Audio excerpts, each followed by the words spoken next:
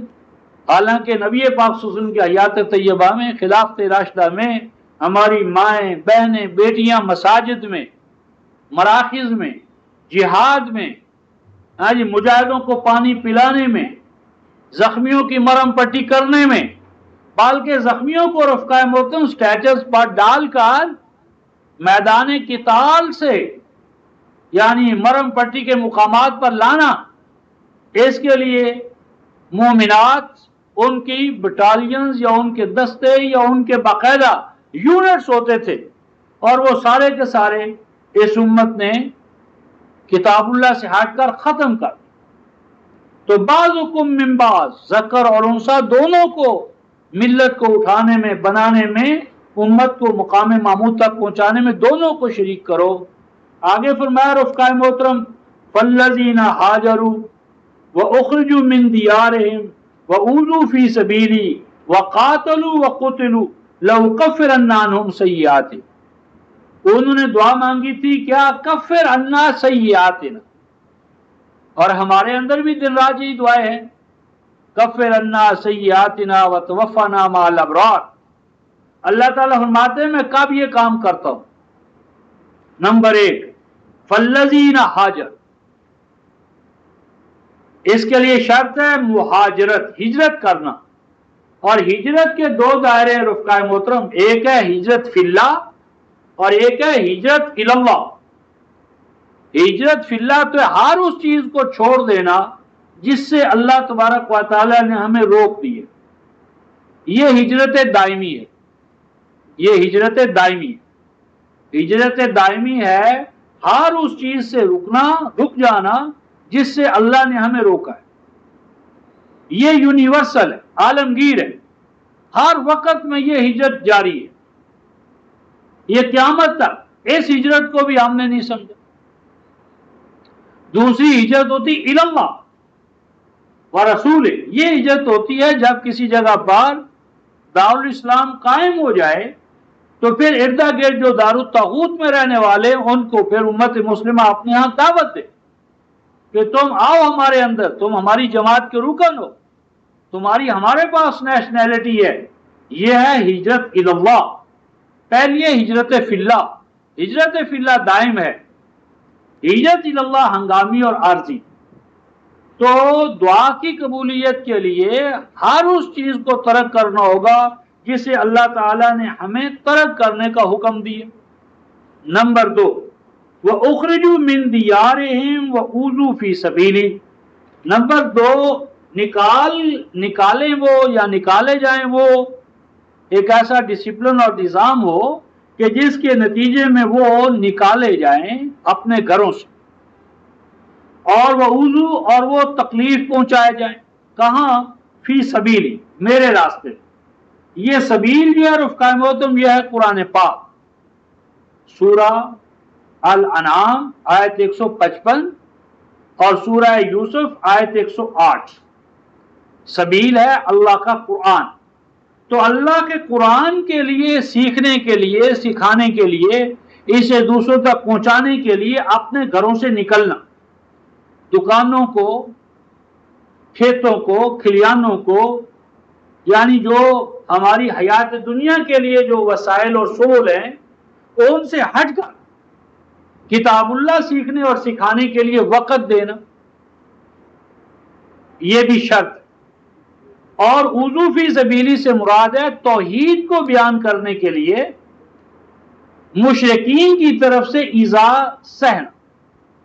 اگر آپ گونگے پہلوان بنے رہیں گے اور ہر جگہ کمپرومائز سے کام لیں گے تو پھر تو کبھی ایذا آئے گی نہیں. جس طرح انہوں نے کہا جی کہ ہم نے تو توحید کو اپنے نصاب ہی سے خارج کر دیے کیونکہ اس سے فساد پیدا ہوتا ہے، تو وہاں تو کوئی ایذا کا مسئلہ ہی نہیں ہے. لیکن رفقائے محترم یہ وضو فی سبیلی جو ہے یہ کہاں یہ تضاد پیدا ہوتا ہے؟ یہ ابھی اسی سورہ میں ہم آل عمران ہی میں ذرا ایک مقام دیکھیں، بہت قریب ہے، 186 آیت، سورہ آل عمران آیت 186. لَتُبْلَوُنَّ فِي أَمْوَالِكُمْ وَأَنفُسِكُمْ. فرمایا کہ تمہارا کیا ہوگا؟ ٹیسٹ ہوگا، نمود ذات، تمہاری ذات نکھرے گی اس وقت جب تم اللہ کے راستے میں اپنا مال خرچ کرو گے، وَأَنفُسِكُمْ اور اپنی جان، وقت، انرجیز، قوت اور طاقت، جسم اور جان کی قوتیں اور مال اور دولت کو لگاؤ گے جب اللہ کے راستے میں تو اس سے تمہاری ذات نکلے گی. جہاں انسان کا رفقائے محترم مال ہوگا وہی اس کا دل ہوگا.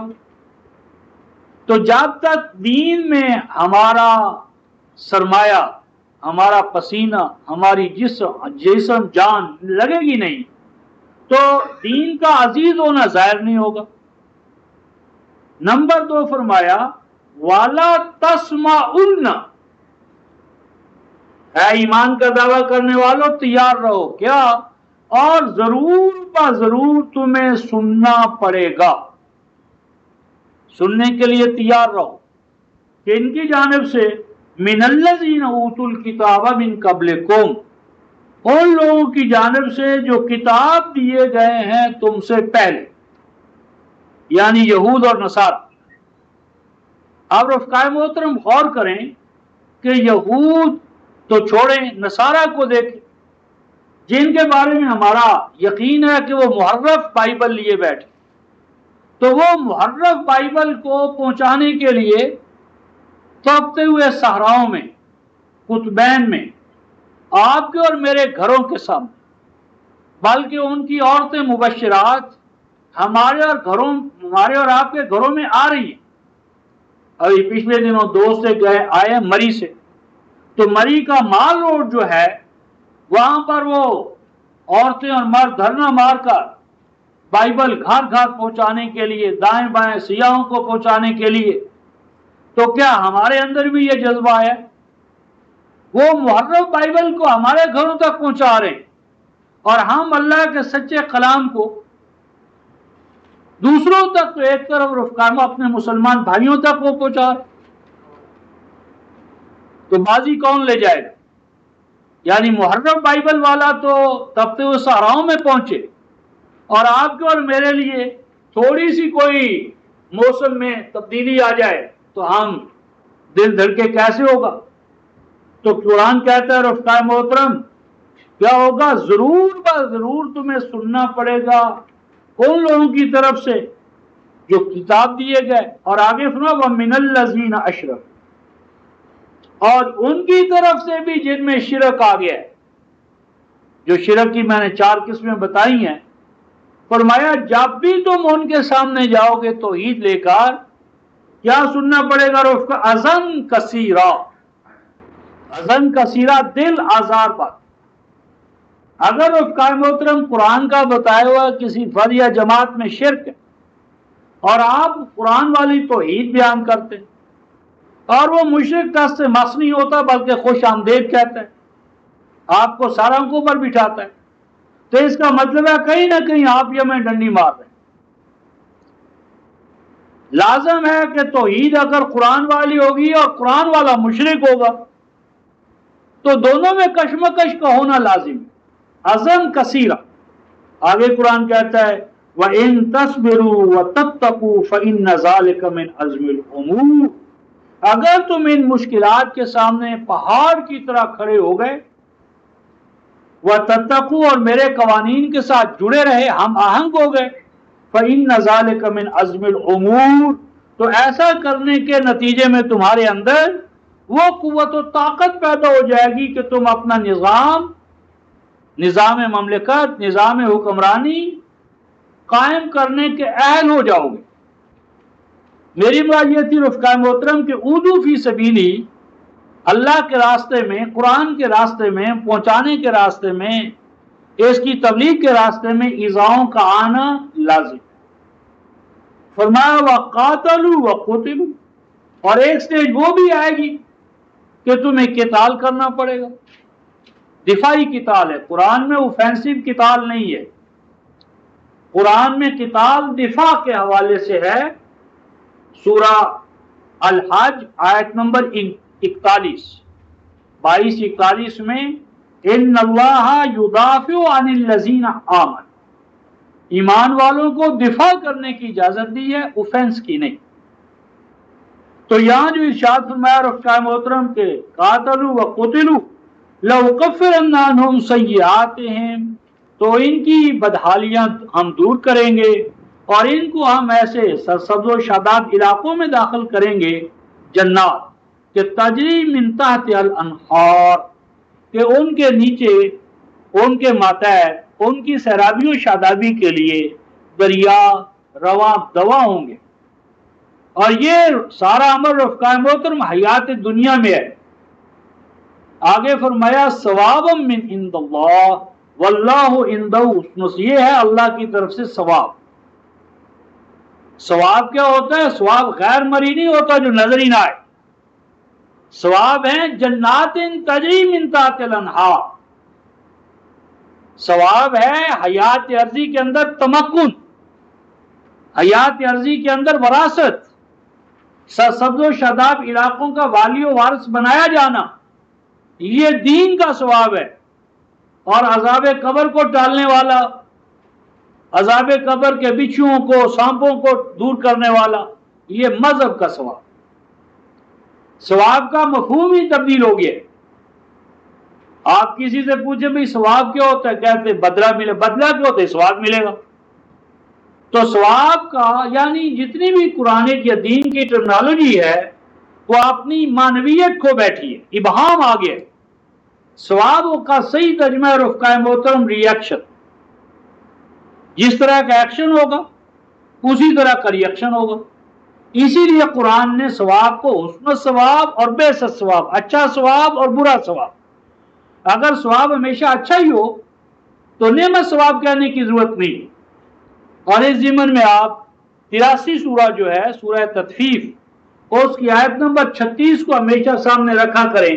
قرآن نے کہا ہے کہ حل صوب الکفار ما کانوا یفعلون، کافروں کو بھی ان کے تمام اعمال کفر کا ثواب ملے گا۔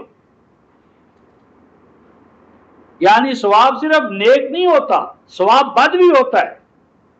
کڑوی دوا ہے تو اس کا اور اثر ہے، میٹھا ہے اس کا اور اثر ہے، نہ کڑوا نہ میٹھا کچھ بھی نہیں، اس کا ثواب اور ہے۔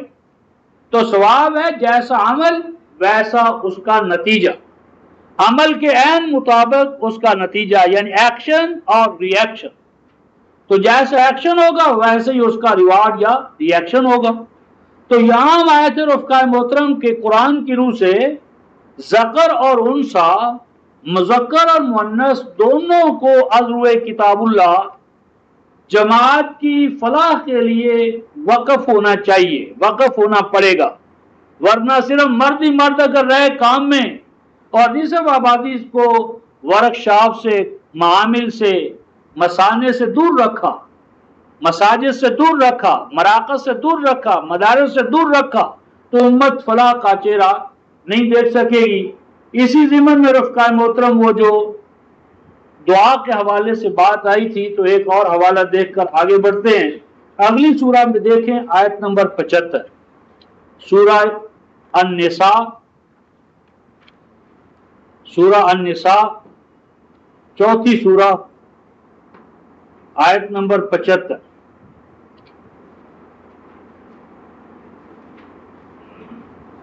یہ سورہ نساء چوتھی سورہ آیت نمبر 75 ارشاد ربانی ہے اور بڑا عام مقام ہے رفقائے محترم دعا کے باب میں۔ اگر یہ ذہن میں بیٹھ گیا تو دعا کے عقدے حل ہو جائیں گے۔ قرآن کہتا ہے وَمَا لَكُمْ، اے جماعت مومنین تمہیں کیا ہو گیا ہے، لا تقاتلون فی سبیل اللہ، تم کیوں اللہ کے راستے میں یعنی غلبہ کتاب اللہ کے لیے کیوں تم قتال نہیں کرنا چاہتے، کیوں تم قتال سے کرنی کترانا چاہتے ہو؟ حالانکہ واو حالیہ ہے، حالانکہ والمستضعفین من الرجال، حالانکہ وہ کہ جن کو کمزور بنا دیا گیا ہے مردوں میں سے، والنساء عورتوں میں سے، والولدان اور بچوں میں سے، یعنی کمزور مرد، عورتیں اور بچے۔ یہ کیا کر رہے ہیں رفقائے محترم؟ الذین یقولون، یہ دعائیں مانگ رہے، یعنی کمزور عورتیں، مرد اور بچے دعا مانگ رہے ہیں۔ اور کس سے دعا مانگ رہے ہیں رفقائے محترم؟ الذین یقولون، جو مسلسل و پہم دعائیں مانگ رہے ہیں۔ کیا مانگتے ہیں؟ کہاں سے مانگتے ہیں؟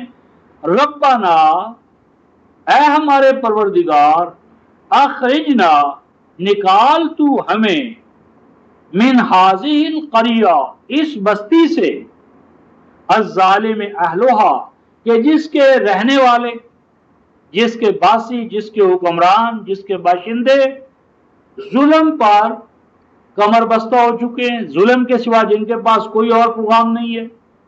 اور اے پروردگار عالم، ہمیں اپنی جناب خاص سے کوئی ولی عطا، سرپرست، گارڈین، کسٹوڈین، وَاجْعَلْ لَنَا مِن لَّدُنْكَ نَصِيرًا، اور ہماری اپنے جناب خاص سے ہمیں مددگار عطا۔ اب غور کیجیے دعا کس سے مانگی جا رہی ہے؟ ربنا، اے ہمارے رب، اور رب نے وہ دعا سن بھی لی ہے۔ دعا رب سے مانگی گئی اور رب نے اس دعا کو سنا، اور رب نے اس دعا کو سن کر کیا کہا؟ کن کو کہا اس دعا کو پورا کرو؟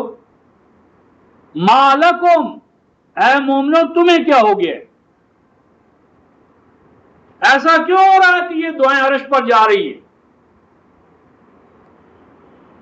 یعنی اللہ کے نام پہ جو دعا مانگی جائے اس دعا کو پورا کرنا اسلامی مملکت کا فریضہ ہے۔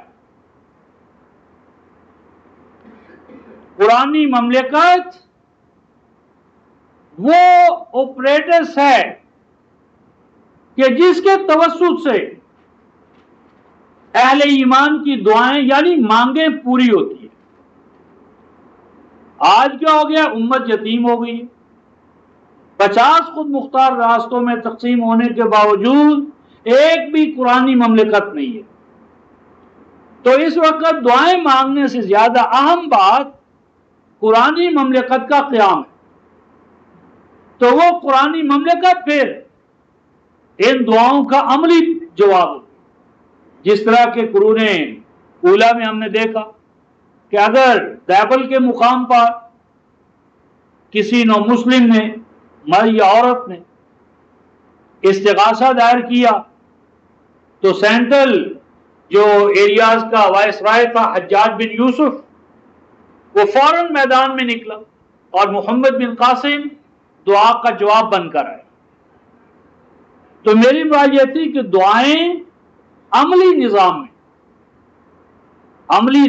میں قرآنی یا اسلامی مملکت کے تھرو ایمان والوں کی دعائیں پوری ہوتی تھی۔ تو وہ عملی نظام جو تھا وہ ختم کر دیا گیا اور دین کو مذہب کے مقام پر لا کر انفرادی طور پر دعاؤں پر زور رہ گیا اور دعاؤں کے پیچھے جو نظام تھا اس کو ختم کر دیا۔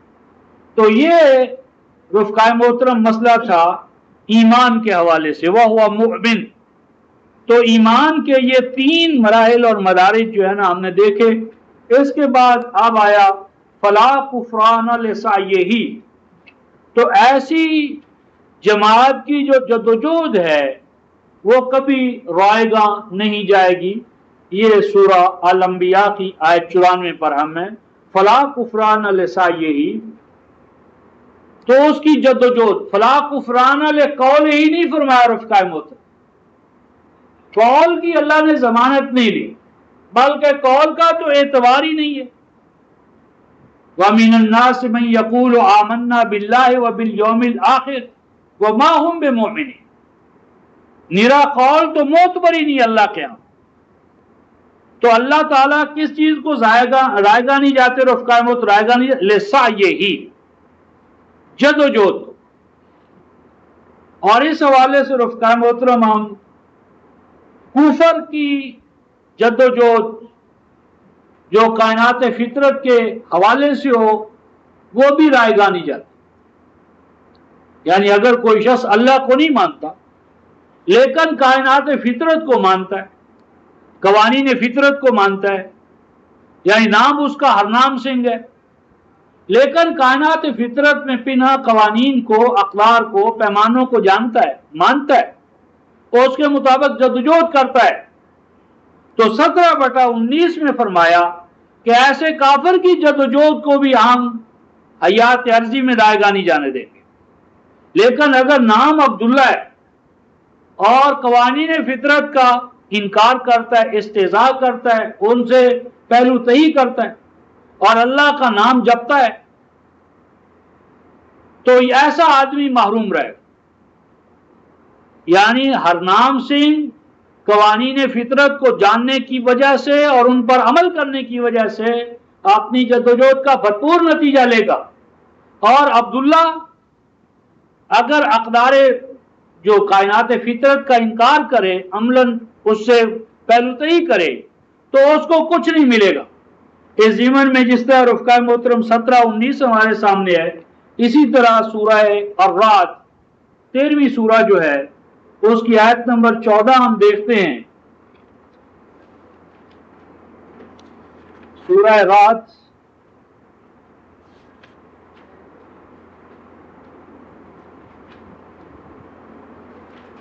قرآن اس جگہ کہتا ہے لہو دعوت الحق، سورہ رعد آیت نمبر 14، لہو دعوت الحق، فرمایا کہ اللہ کے ذمے تو اسی دعا کو سننا ہے جو الحق یعنی اس کے قوانین کے، اقدار کے، ضوابط کے مطابق ہو۔ اور آگے فرمایا والذین، لیکن وہ لوگ کہ جو دعائیں مانگتے ہیں اللہ تبارک و تعالیٰ کے اس حق سے ہٹ کر، حق کو چھوڑ کر، اسے نظر انداز کرتے ہوئے، وہ حق تنزیل کے حوالے سے ہو یا تقویم کے حوالے سے، یعنی وہ الفاظ الہی کے حوالے سے ہو یا اعمال الہی کے حوالے سے، وہ کائنات فطرت اور اس کے قوانین و اقدار کے حوالے سے ہو یا وحی کے قوانین اور اقدار کے حوالے سے، تو ان کا حال کیا ہوتا ہے؟ لا یستجیبون لہم بشیء، فرمایا کہ ایسے لوگوں کی جو دعائیں ہوتی ہیں ان کا کوئی جواب ان کو نہیں ملتا کسی بھی درجے میں، جیسا کہ اب ایک مثال دی ہے، اور یہ مثال بھی رفقاء محترم بڑی بلیغ ہے، اور آج امت مسلمہ کی جو صورت حوال ہے 100% اس پر فٹ آتی ہے، منطبق ہوتی ہے۔ قرآن کہتا ہے اِلَّا قَبَاسِطِ كَفَّيْهِ إِلَى الْمَاءِ لِيَبْلُغَ فَاهُ، فرمایا غور کرو اس کی مثال، ان لوگوں کی مثال ایک ایسے انسان کی طرح ہے جو ہاتھ پھیلائے ہوئے ہے، باسط پھیلانا، کفے ہتھیلیاں، کہ کوئی شخص جو ہے وہ ہتھیلیاں پھیلائے ہوئے ہے کس کے پاس؟ کہاں؟ الی الماء، پانی کے کنارے، یعنی پانی کے کنارے پہنچ کر، پانی کے سامنے کھڑا ہو کر اپنی ہتھیلیوں کو پھیلا کر دعا کیا مانگ رہا ہے؟ دعا یہ مانگ رہا ہے لیبلغ فاہ، اے اللہ بھیج کوئی آندھی، بھیج کوئی جھکڑ، کر کوئی ایسا انتظام کہ یہ پانی اڑ کر اس کے منہ تک پہنچ جائے، یعنی پانی کی طرف ہاتھ نہیں بڑھاتا کہ ہاتھ بڑھائے چلو بھرے اور اپنے منہ پر لے جائے، پانی کے کنارے کھڑا ہو کر دعا مانگ رہا ہے کہ ایکسٹرا آرڈنری طور پر کوئی ایسا عمل ہو جائے کہ وہ پانی اڑ کر اس کے منہ تک پہنچے۔ قرآن کہتا ہے رفقاء محترم وَمَا هُوَ بِبَالِغِهِ، ایسی اقوام اور لوگوں کو بتا دو کہ ہم نہیں ہیں اس کو پانی پہنچانے والے، کبھی نہیں ہوگا، دعائیں مانگ مانگ کر مر جائے گا، اللہ کبھی وہاں پر پانی نہیں پہنچائے، کیونکہ یہ کاذب ہے، صادق نہیں ہے۔ اگر پیاس صحیح معنی میں لگی اور رفقاء محترم تو وہ ندی کے کنارے کھڑا ہو کر دعا مانگے گا؟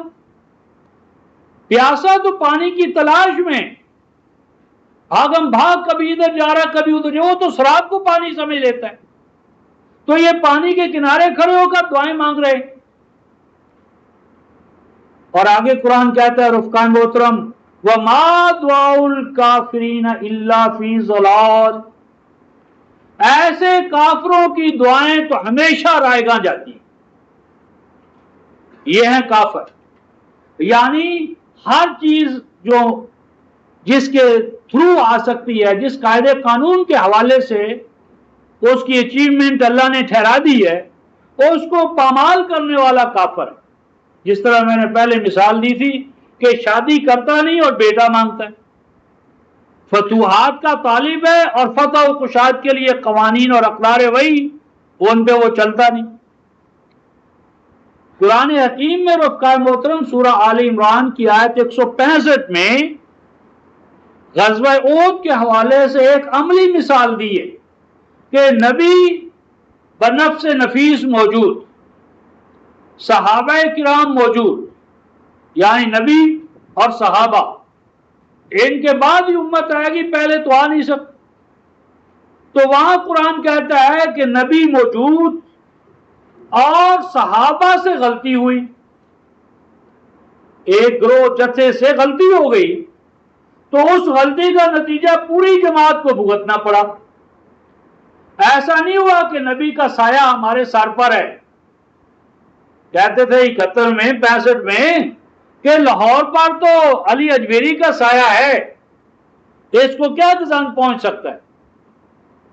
قرآن نے کہا رفقاء محترم نبی بنفس نفیس موجود اور غلطی صحابہ سے ہوئی، اور صحابہ نے پوچھا یا اللہ بدر میں تو ہم غالب ہو گئے تھے، احد میں ہمیں یہ پسپائی کہاں سے آ گئی؟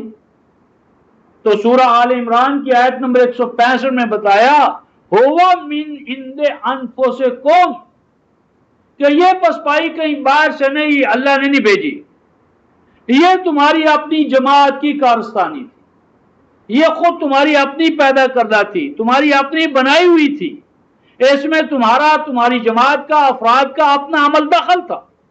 اور آگے فرمایا رفقائے محترم ان اللہ علی کل شیء قدیر، کہ اللہ تعالیٰ نے تو فتح اور شکست کے قوانین طے کیے، ان قوانین پر جو قوم بھی عمل کرے گی نتیجہ خیز، جو ان سے نظر انداز کرے گی ان قوانین کو شکست کھائے گی، نبی کی موجودگی میں شکست کھائے گی۔ اور اس ضمن میں رفقائے محترم یہ جو جی شکست کھا گئے اللہ کی طرف سے، بیماری ہو گئی اللہ کی طرف سے، بیماری سے موت آ گئی جی اللہ کی مرضی، مقدمہ ہار گئے کہاں اللہ کی مرضی، اور اگر مقدمہ جیت جائیں تو وکیل کی کامیابی، مرض سے کامیاب شفا پا جائیں تو ڈاکٹر کا کمال۔ رفقائے محترم قرآن کہتا ہے کہ منافق بھی ایسا نہیں کرتے تھے۔ سورہ النساء کی آیت نمبر 78 میں فرمایا منافق بھی کہتے تھے فتوحات اللہ کی طرف سے اور شکست اور ناکامی ہے رسول تمہاری انتظامیہ کی وجہ سے۔ ہم کیا کرتے ہیں؟ شکستیں اللہ کے کھاتے میں اور کامیابیاں اپنے لیے۔ اور یقین کیجئے رفقائے محترم قرآن نے سورہ شورا کی 42ویں سورہ جو ہے اس کی آیت نمبر 30 میں ارشاد فرمایا ہے اے ایمان والو کوئی مصیبت تمہیں نہیں پہنچتی، کوئی مصیبت، مگر وہ مصیبت کیا ہوتی ہے؟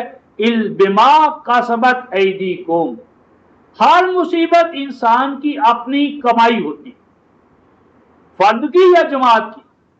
اللہ کو مصائب بھیجنے کی کیا ضرورت ہے؟ ما یفعل اللہ بعذابکم، سورہ النساء آیت 147۔ اے لوگو اللہ تمہیں عذاب میں کیوں مبتلا کرے؟ اللہ کوئی سیڈسٹ کنسپٹ آف اللہ تو قرآن کا اس کا حامل ہی نہیں ہے۔ جو مصیبت بھی آتی ہے انسانوں پر، معاشروں پر، سوسائٹیوں پر، وہ ان کے رعیت اور ان کے حکمران، ان کے اپنے اعمال کا نتیجہ ہوتی ہے۔ وَيَعْفُو عَنْ كَثِيرٍ 42-30۔ اور اللہ تو مصیبت کو مصیبت بھی فوراً نہیں بننے دیتا، پہلے بہت عرصہ ڈھیل دیتا ہے، مہلت دیتا ہے، تاکہ مصیبت کا بیج جو تم نے زمین میں بو دیا ہے، ببول کا بیج بویا ہے، تو ببول کا درخت فوراً نہیں بنتا، وقفہ لیتا ہے تاکہ توبہ کر کے رجوع کر کے اس کی جگہ پر آم کی گٹھلی لگا دو۔ تو میری مراد یہ تھی رفقائے محترم کے عمل کے لیے، صحیح اور جدوجہد کے لیے اگر کائنات فطرت کے حوالے سے ہو تو قوانین فطرت درکار ہیں، اور اگر ذات انسانی کی نشو و نما ہے تو اس کے لیے اقدار وحی درکار ہیں۔ حتیٰ کہ قرآن تو رفقائے محترم جنت کے حوالے سے بھی یہی اصول ہمیں دیتا ہے۔ 76 سورہ ہے الدہر، 76 سورہ الدہر اور آیت نمبر 22، قرآن کہتا ہے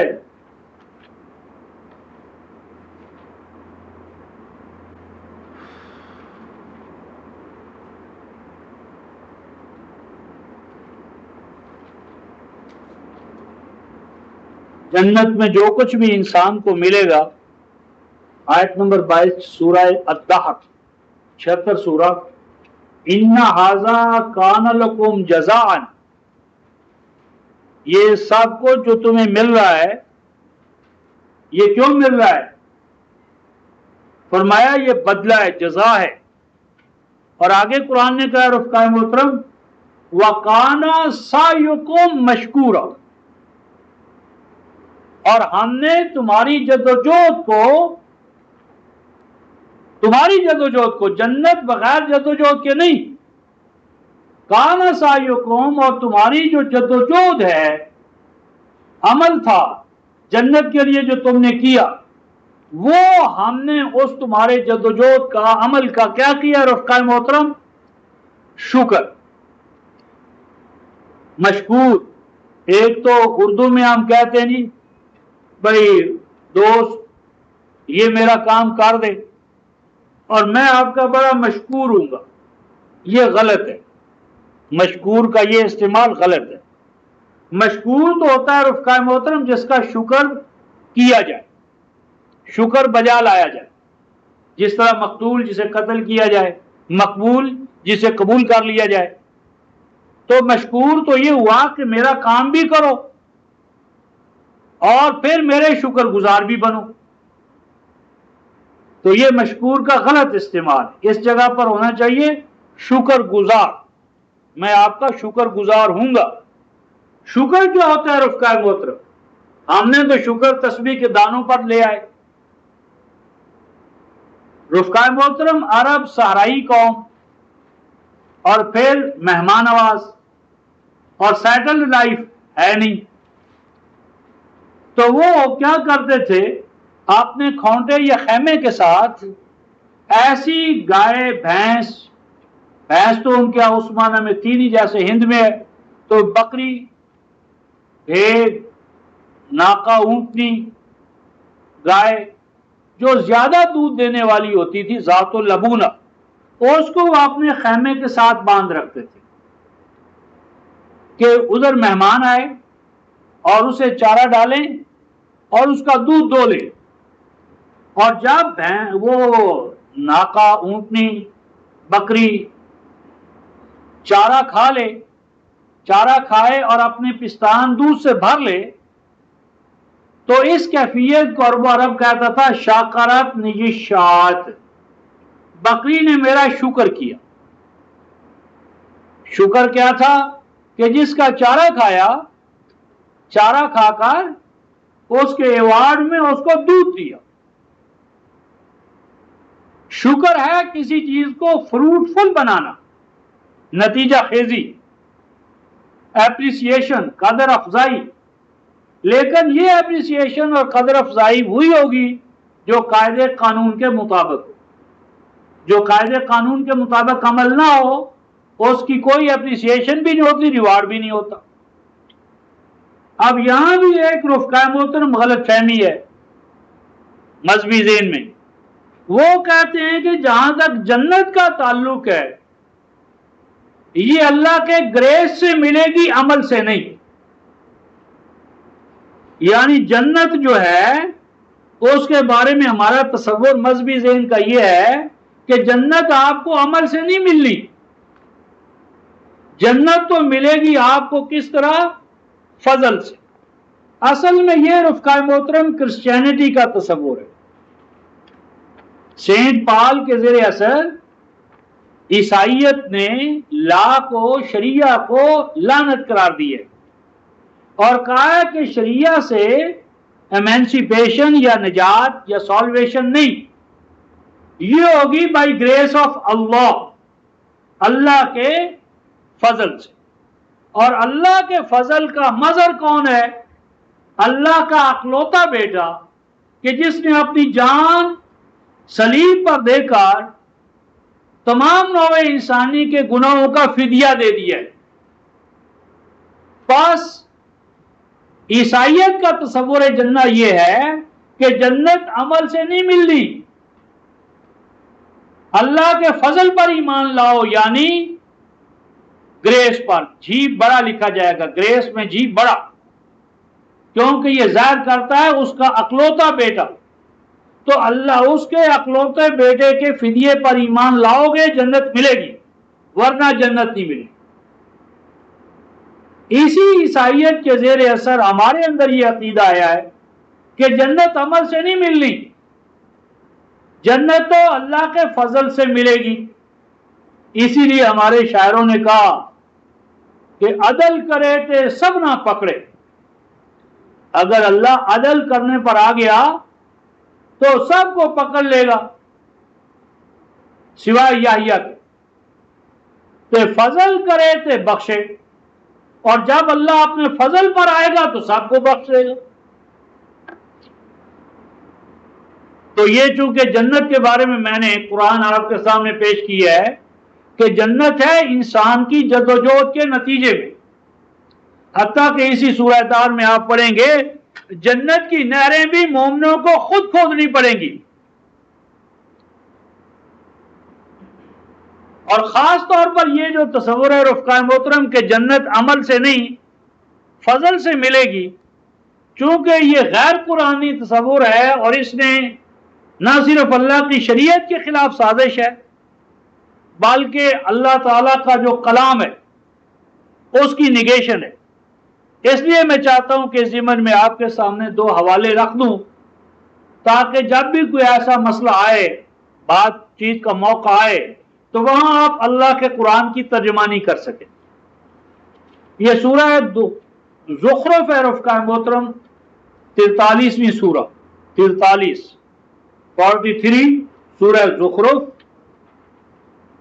43 سورہ زخرف اور آیت نمبر 72، آیت نمبر 72، اور یہی حوالہ اس سے پہلے سورہ الاعراف کی آیت 43 میں آیا ہے اور آگے جا کر سورہ الاحقاف کی آیت نمبر 19 میں آئے۔ یہاں ہم قریب تر حوالہ لکھ رہے ہیں، قرآن کہتا ہے وَتِلْكَ الْجَنَّةُ،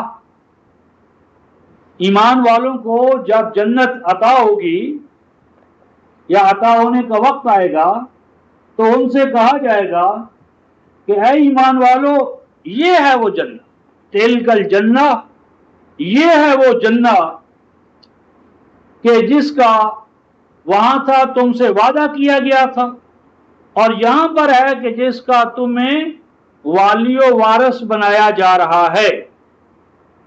یہ ہے وہ جنت کہ جس کا تمہیں والی و وارث بنایا جا رہا ہے۔ اور والی و وارث کیوں بنایا جا رہا ہے رفقائے محترم؟ دیکھیں قرآن یہ کہہ رہا ہے یہ وہ جنت ہے اورثتموہا، جس کی میراث وراثت تمہیں عطا کی جا رہی ہے، جس کا تمہیں والی و وارث بنایا جا رہا ہے۔ کیوں؟ ہمارے فضل کے نتیجے میں۔ قرآن چاہتا ہے رفقائے محترم بما کنتم تعملون، اس جنت کی وراثت آج تمہارے لکھی جا رہی ہے، اس کا والی و وارث بنایا جا رہا ہے بما کنتم تعملون، بوجہ اس کے کہ تم اس جنت کے مطابق اعمال کیا کرتے تھے۔ یہ جنت خیرات اور فضل کے طور پر نہیں ملنے کی، یہ جنت تو فرمایا بما کنتم تعملون، یہ نتیجہ ہے تمہارے اعمال کا۔ تو جب جنت عمل کی بجائے خیرات میں بکنے لگی اور وہ خیرات آ گئی علماء کرام کے ہاتھ میں اور آئی بھی مفت، تو پھر جانتے ہیں مفت کا مال کسی کے ہاتھ میں آ جائے تو کیا کرتا ہے؟ وہ چوروں کے ہاتھ میں کپڑا تو پنجابی میں کہتے پھر ڈانگا نے گس۔ تو اب جنت مولوی صاحب کے مفت ہاتھ آئی ہے تو اونے پونے جو بھی ملے گا وہ لے لیں گے، لیکن وہ چیز جو مولوی صاحب نے محنت سے خریدی اس کی قیمت پوچھے۔ یعنی باپ دادا کے دور کا کٹورا اگال دان مولوی صاحب بیچنا چاہیں تو اس کی قیمت سب سے زیادہ، لیکن جنت تو اللہ کی ہے، مفت ان کے ہاتھ میں آگی، جو بھی مل جائے غنیمت۔ شیخ سعدی کی طرح کہ وہ جوتا جو ہے اس کو ریشمی رومال سے صاف کر، تو کسی اللہ کے بندے نے کہا سعدی کیا کر رہے ہو؟ جوتا اور ادھر ریشمی رومال۔ تو کہا بھائی جوتا خریدا ہے محنت کر کے، اور ریشمی رومال ہدیے کے طور پر ملا ہے، مفت ملا ہے۔ تو یہی حال ہے رفقائے محترم، قرآن نے کہا تھا جنت ملتی ہے، ملے گی کیوں؟ اورثتموہا، والی و وارث بنائے گئے، بما کنتم تعملون، تمہارے اعمال کے نتیجے میں۔ تو اب رفقائے محترم اس کے ساتھ 43 سورہ الاعراف کی آپ خود دیکھ لیں۔ اب ہم پیچھے چلتے ہیں جہاں ارشاد فرمایا تھا کہ انا لہو، کہ بے شک جنت والے اعمال جب کوئی کرے گا تو اس کے نتیجے میں ہم اس کا ہر عمل جو ہے وہ محفوظ رکھتے چلے جائیں گے۔ یہاں پر ایک اور مسئلہ کہ یہ جنت جو ہے رفقائے محترم یہ حیات دنیا میں بھی ہے یا نہیں؟ یہ جنت کا سارا نظام مرنے کے بعد ہی ہے، یا حیات دنیا میں بھی اس کا کوئی امکان ہے؟ اس ضمن میں رفقائے محترم پہلے تو ایک ضابطہ لکھیں، سورہ رحمان کی آیت 46 55/46، سورہ رحمان آیت نمبر 46 قرآن کا ضابطہ ہے، وَلِمَنْ خَافَ مَقَامَ رَبِّهِ جَنَّتَانِ، کہ جو قوم، جو امت اللہ تبارک و تعالیٰ کے قوانین کے سامنے، نظام کے سامنے کھڑی ہو گئی اور اس کی خلاف ورزی سے اس نے اپنے آپ کو بچا لیا، تو قرآن کہتا ہے پھر اس قوم کے لیے کیا ہے؟ جنتان، ایک جنت نہیں ہے، جنتان، جنتوں پر جنتیں، جنت پر جنت، حیات دنیا میں بھی جنت، حیات آخرہ میں بھی جنت۔ جب دین مذہب میں تبدیل ہو گیا تو جنت کا مسئلہ حیات عرضی میں ختم ہو گیا۔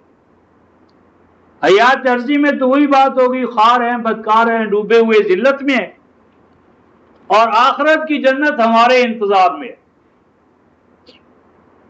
لیکن دین رفقائے محترم آپ کو حیات عرضی میں بھی جنت کی ضمانت دیتا ہے اور حیات آخرہ میں بھی جنتات۔ اور یہ جنت کن شرائط سے ملتی ہے اور حیات عرضی میں کب کوئی قوم جنت سے نکالی جاتی ہے؟ تو اس ضمن میں رفقائے محترم جو جنت یا جنات ہیں، قرآن حکیم نے تو فرعونیوں کے بارے میں بھی یہ کہا ہے، فرعونی جو تھے ان کے بارے میں بھی قرآن کا یہ تصور ہے۔ یہ 26ویں سورہ دیکھیں، 26ویں سورہ آیت نمبر 57 اور 58، 57 اور 58 سورہ اور شعراء سورہ اور آیت نمبر 57 اور 58 قرآن کہتا ہے جنت کن کے بارے میں؟ فرعونیوں کے بارے میں، فرعونیوں کے بارے میں کہتا ہے فَأَخْرَجْنَاهُمْ مِنْ جَنَّاتٍ وَعُيُونٍ وَكُنُوزٍ وَمَقَامٍ كَرِيمٍ كَذَلِكَ وَأَوْرَثْنَاهَا بَنِي إِسْرَائِيلَ۔ فرمایا کہ فرعونیوں کو نکال دیا ہم نے فرعونیوں کو کہاں سے نکالا رفقائے محترم؟ جنات سے نکالا، وہ عیون اور چشموں سے، دریاؤں سے، باغات سرسبز و شاداب علاقے، وہ کنوز اور نعمتوں سے بھرے ہوئے سٹور، کنوز ذخائر، گودام، معادن کی شکل میں، نعما کی شکل میں، وہ مقام کریم اور بہت بہتر پوزیشن، مقام کریم ریسپیکٹیبل، ریسپیکٹفل، تو ان کو جو عزت والا مقام حاصل تھا اس سے ہم نے ان کو نکال باہر کیا۔ کذالک، اے ایمان والو یہ حقیقت،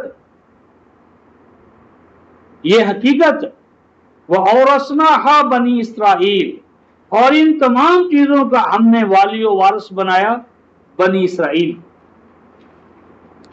اب یہاں پر آیا ہے جنات، تو ذہن میں پھر ایک گڑبڑ آئی کہ جنات تو جمع ہے، لیکن وہ الجنہ، دا پیراڈائز آخرت کی، وہ کہاں؟ اس سے تو اللہ نہیں نکالتا۔ اس کے لیے بھی ایک حوالہ دیکھیں، سورہ القلم رفقائے محترم 68 سورہ القلم،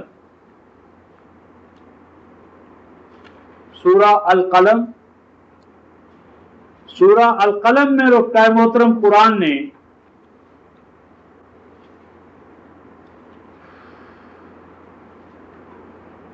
آیت نمبر 17 سے لے کر آیت نمبر 33 تک 33 تک قوم الجنہ سے کوئی قوم کب نکلتی ہے اور کب وہ داخل ہوتی ہے، اس کا ضابطہ بتائیں۔ انا بلوناہم کما بلونا اصحاب الجنہ، فرمایا کہ ان کی شخصیت کو، نمود ذات کو ہم ویسے ہی سامنے لا رہے ہیں جیسا کہ ان سے پہلے اصحاب الجنہ ایک امت تھی کہ وہ جنت والی بن گئی، پھر انہوں نے جنت والے کام چھوڑ دیے تو ہم نے ان کو اس الجنہ سے نکال باہر کیا۔ یہاں اصحاب الجنہ آیا ہے، اصحاب الجنات نہیں آیا۔ تو علماء کرام نے کہہ دیا جنات تو ٹھیک ہے، حیات ارضی کے باغات ہیں، لیکن جہاں قرآن میں الجنہ ہے یہ تو آخرت کی جنت ہے۔ یہاں دیکھیں اصحاب الجنہ، اولئک اصحاب الجنہ بار بار جو قرآن میں، یہاں مفرد ہے، اور یہاں قرآن کہتا ہے کہ ہم ان کو اصحاب الجنہ کی طرح ان کی جنت سے محروم کریں گے۔ کیوں؟ وجہ یہ ہے اذ اقسموا لیصرمنھا مصبحین، اس لیے کہ انہوں نے قسمیں کھا کھا کر یہ پروگرام بنایا ہوا ہے کہ ہم جا کر فصل کاٹیں گے، پھل توڑیں گے تنے تنا صبح کے وقت۔ ولا یستثنون، یہ ہے ولا یستثنون، عام ترجمہ اس کا یہ کیا گیا ہے کہ انہوں نے جب یہ کہا تھا کہ ہم پھل اٹھائیں گے تو انشاءاللہ نہیں کہا، انشاءاللہ نہیں کہا تو اللہ نے ان کی جنت کو جلا دیا۔ یہ غلط ہے۔ ولا یستثنون، استثناء یستثنی کا معنی ہوتا ہے رفقائے محترم الگ کر دینا، ولا یستثنون کا معنی ہے کہ جنت میں کاش کرنے والا اور نہ کرنے والا، کاش کرنے والے کو کل کی کل پیداوار کا قرآن مالک نہیں بناتا۔ یہ تو ایک کوآپریشن ہے۔ مزارع تو اللہ نے اپنے آپ کو کہا، اصل میں اصل زارع جو ہے کاش کرنے والا تو وہ تو اللہ ہے۔ تو یہ زمین، یہ بادل، یہ ہوائیں، زمین کی زرخیزی، یہ اللہ کی طرف سے آلات عطا ہوئے ہیں، اور کاشتکار صرف محنت کرتا ہے۔ قرآن کہتا ہے کہ اپنی محنت کا وہ صلہ لو کہ جس سے تمہاری حاجت پوری ہو جائے، اور جو تمہاری حاجت سے زائد ہو وہ ان کے لیے رکھ دو کہ جو جدوجہد کرنے سے عاجز اور قاصر ہیں۔ ولا یستثنون کا معنی ہے کہ وہ حقوق ربوبیت ادا نہیں کرتے تھے، وہ سرمایہ دار ہو گئے، جاگیردار ہو گئے، صنعت کار ہو گئے کہ صنعت، سرمایہ، جاگیر، سب کا سب جو کچھ اس کی پروڈکشن ہے، آؤٹ پٹ ہے، وہ اپنی جیبوں میں، اپنی تجوریوں میں ڈالنے لگے، اور اس پر جو حقوق ربوبیت عائد ہوتے ہیں اس سے انہوں نے انکار کر دیا۔ تو فرمایا فطاف علیہا طائف من ربک وہم نائمون، سرمایہ دار تو یہ پلاننگ کر رہے تھے کہ ہم راتوں رات جا کر ساری فصل اٹھا لائیں گے، اور جو محرومین تھے ان کو بھی پتہ چل گیا، تو اس سے پہلے کہ سرمایہ دار کھیتوں پر پہنچتے وہ ہاری کسان مزدور ان سے بھی پہلے چلے گئے، اور وہ ساری فصلوں پر انہیں شب خون مار دیا۔ اور آگے قرآن کہتا ہے فاصبحت کالصریم، وہ کھیت کھلیان جنہ ایسے ہو گئی جس طرح وہاں کچھ بھی نہیں تھا۔ پھر فرمایا کہ جب وہاں تو یہ منظر تھا، ادھر یہ سرمایہ دار اٹھے اور کہنے چلو چلو جلدی جلدی ہم فصل اٹھا لائیں، اور وہ فصل اٹھانے کے لیے انقضوا علی حرثکم قادرین، جو سارے کاٹنا ہے تو تنے تنا چلو، کسی مزارع کسان مزدور کو پتہ نہ چلے، اور نکلے وہ اس حال میں کہ بہت خفیہ طریقے سے کسی کو اس راستے کا پتہ نہ چلے، آہٹ تمہاری کوئی سننے نہ پائے، اور آج دیکھو کوئی محتاج تمہارے یہاں آنے نہ پائے، اور تم اس طرح چلو کہ بس جلدی جلدی وہاں پہنچ جاؤ۔ فرمایا جب وہاں پہنچے تو کہنے لگے ہم شاید راستہ بھول گئے، یا ہم سے پہلے ہی کوئی فصل کاٹ کر لے گیا ہے۔ تو اس وقت ان کے جو مڈل کلاس تھی انہوں نے انہیں کہا کہ ہم تمہیں نہیں کہتے تھے کہ تم حقوق ربوبیت پہ ڈاکہ نہ ڈالو ورنہ یہ صورت حوال ہو جائے گی۔ اس وقت وہ دعا کرنے لگے اور اپنے آپ کو ملامت کرنے لگے، اے کاش کہ ہم محرومین کے حقوق ادا کرتے ربوبیت کے۔ تو آگے قرآن کہتا ہے رفقائے محترم آیت نمبر 33 میں، کذالک العذاب ولعذاب الآخرۃ اکبر لو کانوا یعلمون۔ یہ ہوتا ہے عذاب۔ عذاب کیا ہوتا ہے؟ کسی قوم کے اندر ایسے گروہ بن جائیں کہ جس میں ایک دوسرے کے حقوق کو ادا کرنے کا جذبہ نہ رہے۔ حکومت چاہتی ہے کہ ٹیکسز بڑھاتی چلی جائے اور عوام چاہتے ہیں کہ ٹیکسز سے چھوٹ ہوتی چلی جائے۔ اس ٹینشن اور تناؤ سے کیا ہوگا؟ کشمکش تخریب کی طرف، کلاس سٹرگل کی طرف، ایک دوسرے کی مار دھاڑ کی طرف جدوجہد رخ کر لیتی ہے۔ تو میری بات یہ تھی رفقائے محترم، یہ الجنہ جو ہے یہ حیات عرضی میں قائم ہوتی ہے اور حیات آخرہ میں بھی اسی کا ذل اور انعکاس ہوگا۔ تو اس ضمن میں سورہ توبہ آیت 112 اور سورہ طہ آیت نمبر 117 اور 18 اور سورۃ المائدہ آیت نمبر 11 سے لے کر 14 تک اسی حیات عرضی میں جو جنات ہیں اس کی تفصیل ہے۔ تو اس طرح رفقائے محترم یہ جو آیت جلیلہ ہمارے سامنے آئی، فرمایا فَمَن يَعْمَلْ مِنَ الصَّالِحَاتِ وَهُوَ مُؤْمِنٌ فَلَا كُفْرَانَ لِسَعْيِهِ وَإِنَّا لَهُ كَاتِبُونَ۔ اس کی قرآنی آیات کے تحت کچھ تبیین ہوئی۔ اب جو اگلی آیت جلیلہ آ رہی ہے رفقائے محترم، حرام علی قریۃ اہلکناها انہم لا یرجعون حتی اذا فتحت یاجوج و ماجوج وہم من کل حدب ینسلون۔ تو اس کے بارے میں کل انشاءاللہ عرض کروں گا۔ تو آخر دعوانا ان الحمد للہ رب العالمین۔